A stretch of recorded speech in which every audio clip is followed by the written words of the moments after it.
Freedom is not a money problem. It's actually a pressure problem.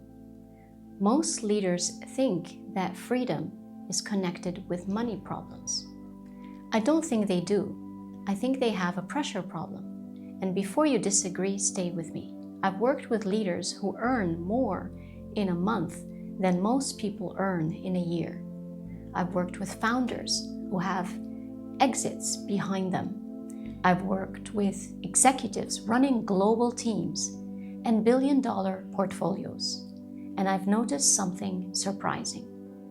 The amount of money someone has rarely predicts how free they feel.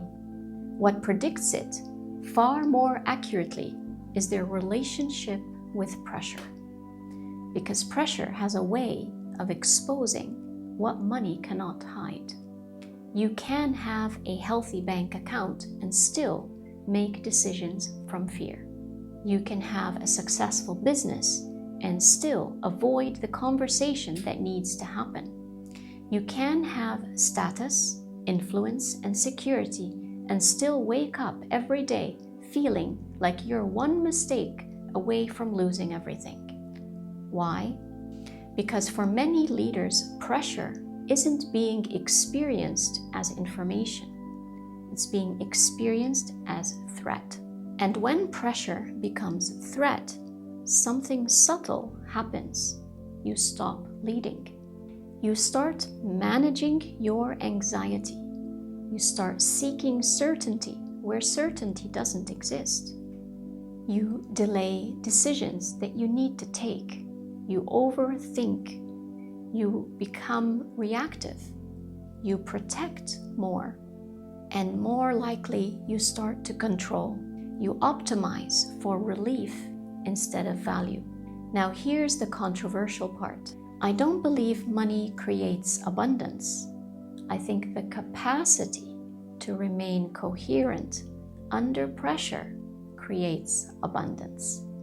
Because in business, value is created in uncertainty. For example, the promotion, the acquisition, the investment, the strategic pivot, the difficult conversation, the market opportunity nobody can fully predict.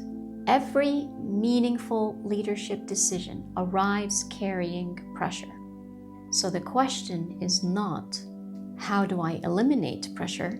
The question is, who do I become when pressure arrives?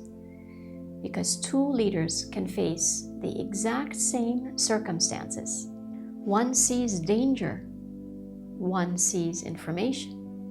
One becomes consumed by protecting what they have.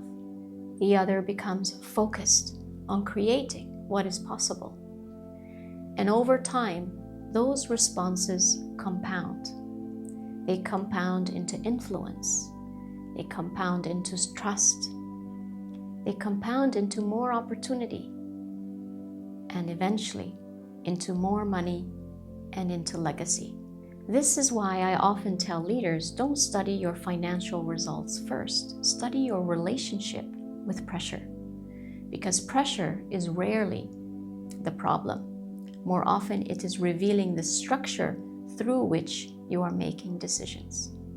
And that structure is quietly shaping every outcome that follows.